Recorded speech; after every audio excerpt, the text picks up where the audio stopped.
Hello everybody, this is the chapter for path animation. You should already have this file um, located in your scenes folder. It already comes with a ship, a little polygon ship, and a path for us to attach it to. So one of the first things that you need to do is just double check your time slider here to ensure that 240 has been typed into the, what's it called, playback range, just to ensure that that's how many frames you have in this animated piece. And then of course that your video here, or at least underneath your time slider attributes, the playback speed is set to 24 frames per second. Okay, so the first thing we need to do is make sure that the time slider here is set to 1 or 0. You'll see which frame you're currently on as you coast through the slider here, so just make sure it's set for 1.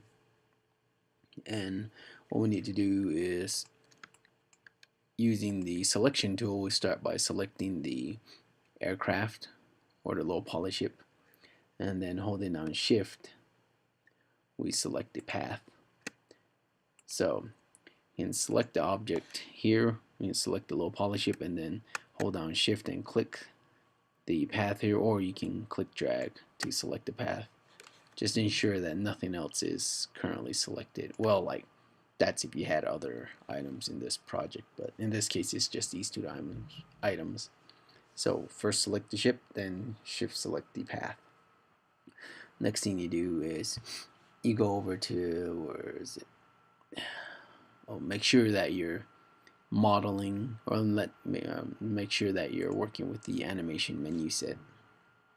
Alright, and from there you go to constrain and then motion paths, and then attach to motion path, but click the options.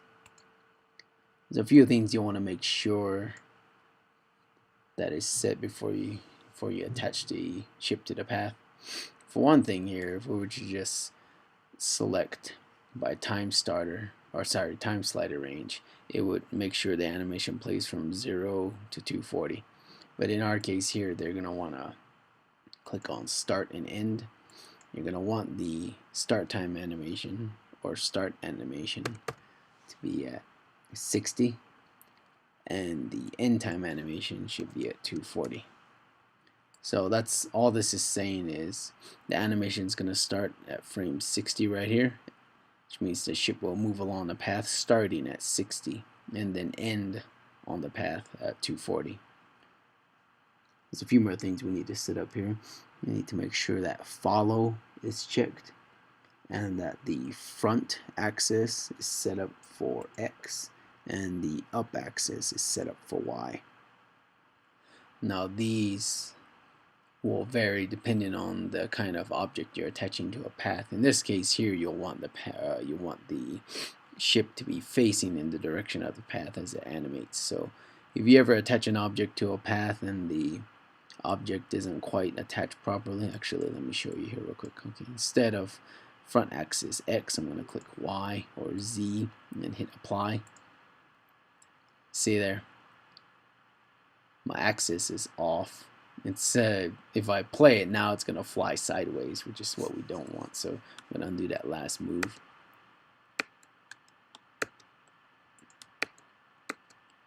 And I'm going to click the proper front axis and up axis, and let me see. And then we'll need to select world is scene up. Where was it? Here we go. Underneath world up type, we need to select scene up. Everything else should be fine. I'm going to hit attach. And there we go. So currently, you see nothing will happen between frame 1 and then 60, and once it hits 60, that's when our animation will begin. There are all kinds of other things that we can do to the ship so that it flies and does other things, but we'll do that in the next video. But as you can see there, attaching an object to a path, it doesn't take very much work at all.